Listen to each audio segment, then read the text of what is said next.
वाह, कितना सुहाना मौसम हो रखा है भाभी, कुछ तो पुराना किला देखने जरूर चलेंगे। सुहानी की ननद रिमझिम ने अपनी भाभी से कहा।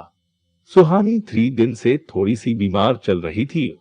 उसका जाने का मन नहीं था, पर ननद रानी को भी नाराज नहीं कर सकती थी, क्योंकि 2 दिन बाद उसको ससुराल जाना था। इसलिए सुहानी ने हाँ कर दी। ननद भाभी दोनों पुराना किला देखने जाने लगी। तभी सुहानी की सास ने रिमझिम को हिदायत दी कि देख बेटा, बारिश का मौसम है, ध्यान से जाना बेटा, भीग मत जाना, भीग गई तो बीमार हो जाएगी। कितनी नाजुक सी तो है, तू छुई सी है मेरी लाडो बेटी। और ये स्नैक्स और पानी की बोतल का बैग तूने क्यों पकड़ रखा है? अपनी भाभी को दे दे, इतना भारी सामान लेकर तू कैसे चलेगी सीढ़ियों पर? रिमझिम बोली, अरे माँ, भारी कहाँ है, मैं पकड़ लूंगी आराम से। माँ बोली, अरे बेटा तू थक जाएगी। सुहानी ने मन में सोचा, थक तो मैं भी जाऊंगी, ऊपर से तबीयत और खराब है। सुहानी को सासू माँ ने हिदायत दी कि पुराना किला देखने के अलावा और कहीं मत जाना, दोनों जल्दी घर आ जाना। और सुहानी, तुझे वापस आकर खाना भी बनाना है रात का, इसलिए थोड़ा जल्दी करना। सुहानी की तो पहले से ही बेचारी की थोड़ी सी तबीयत खराब थी। सुहानी सोचने लगी कि आज तो कहीं तबीयत ज्यादा नहीं खराब हो जाए, कैसे संभालूंगी कि इतना सब कुछ घर आकर खाने की भी तैयारी करनी है, लौटे लौटते शाम हो जाएगी। ये सब सोचते हुए दोनों ननद भाभी पुराना किला देखने निकल पड़े। मौसम सच में बहुत सुहाना था। पुराने किले से शहर की पूरी रौनक दिख रही थी, हरियाली थी चारों तरफ, बहुत खूबसूरत नजारा लग रहा था। रिमझिम बहुत खुश हो रही थी। ये सब देखकर, रिमझिम को खुश देखकर सुहानी को भी अच्छा लगा। सुहानी ने सोचा, अगर मैं मना करती तो रिमझिम का इस बार भी पुराना किला देखना रह जाता। अच्छा हुआ आ गई। दोनों ननद भाभी ने खूब निहारा इस खूबसूरती को। सुहानी बोली, अब चलते हैं रिमझिम, कहीं बारिश नहीं आ जाए। रिमझिम भी बोली, हाँ भाभी, अब चल लेते हैं। दोनों ने आधा रास्ता ही तय किया था कि बीच में बारिश होना शुरू हो गई। दोनों भीग गई। बीच में कोई ऐसी जगह भी नहीं थी जहां रुक जाए और बारिश से बच जाए। नीचे उतरने तक दोनों भीग गई। सुहानी के तो सर्दी के कारण कपकपाहट शुरू हो गई, तो रिमझिम का छींकों के मारे बुरा हाल हो गया। जैसे तैसे करके दोनों घर पहुंची। जैसे ही घर में घुसी, सुहाने की सास ने रिमझिम को जल्दी से तौलिया ला कर दिया और कपड़े बदलेने के लिए भेज दिया, और सुहानी को बोला कि तू जल्दी से अदरक वाली चाय बना। सुहानी तो खुद बेचारी चाह रही थी कि कोई उसको चाय पिला दे, पर जैसे तैसे करके कपड़े चेंज किए और चाय बनाने चली गई। रसोई में चाय बनाकर सबको दी और खुद की चाय अपने कमरे में लेकर चली गई। तबीयत खराब सी लग रही थी, हाथ पैर टूट रहे थे, जैसे बुखार सा हो। चाय पीकर सो गई। थोड़ी देर बाद में सुहानी का पति राजीव घर आता है। माँ को बोलता है, आज तो बहुत सुहाना मौसम हो रखा है माँ, चाय और पकौड़े खाने का मन हो रहा है। सुहानी, कहाँ है माँ? माँ बोलती है, आज दोनों ननद भाभी पुराना किला देखने गई थी, आई है अभी थोड़ी देर पहले। रिमझिम के तो बारिश में भीगने से सर्दी हो गई, छींक आ रही है।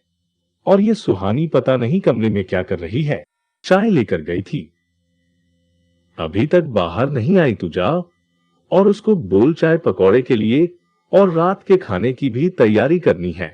राजीव कमरे में जाता है और सुहानी को यूं सोता हुआ देखकर बोलता है कि शाम के टाइम क्या सो रही हो, चलो उठो, चाय पकौड़े बनाओ।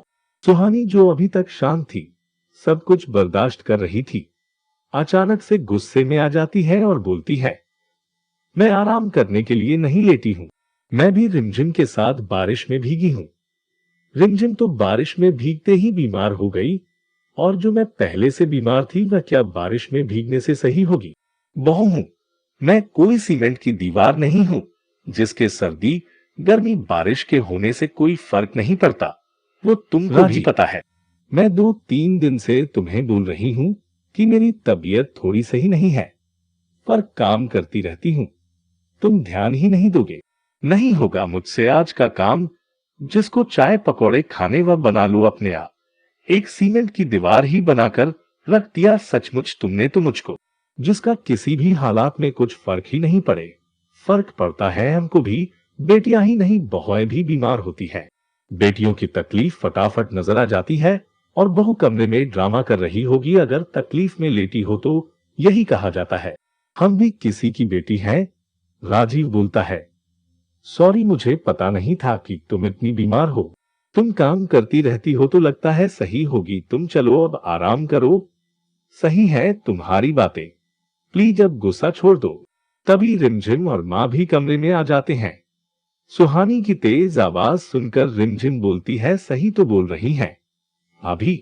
अगर मेरे ससुराल में भी मुझसे ऐसा व्यवहार किया जाएगा तो मैं भी शायद ऐसे ही बोलूंगी। माँ, भाभी की तकलीफ भी देखा करो। वह बार बार बोलती नहीं कि मैं बीमार हूँ, तो इसका मतलब ये नहीं हुआ कि वह कभी सही है। कभी तो आप खुद ही महसूस कर लिया करो।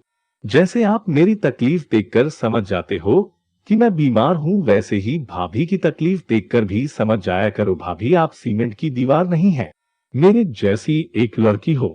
माँ कुछ नहीं बोलती और चुपचाप कमरे में से चली जाती है।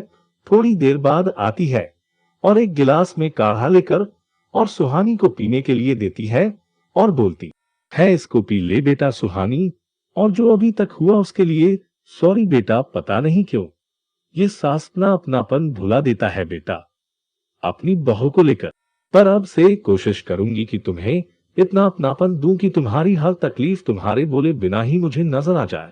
राजीव माँ को छेड़ते हुए बोलता है, आज आपकी बहू बहुत तकलीफ में है माँ, तो अब शाम का खाना। तभी माँ बीच में बोलती है, तू है ना बनाने के लिए। आज माँ बेटा साथ में खाना बनाएंगे और अपनी बहू को खिलाएंगे। सुहानी को आराम करने का बोलकर सब खाना बनाने की तैयारी में जुट जाते हैं और सुहानी आराम से आज आराम कर पा रही है बिना किसी काम की चिंता के। बहुत से घरों में देखा जाता है कि बहू की तकलीफ किसी को दिखाई नहीं देती और बेटी के थोड़ा सा बीमार पड़ते पूरा घर परेशान हो जाता है। बहू की बीमारी को ड्रामे का नाम दिया जाता है। बहू भी आखिर किसी की बेटी होती है।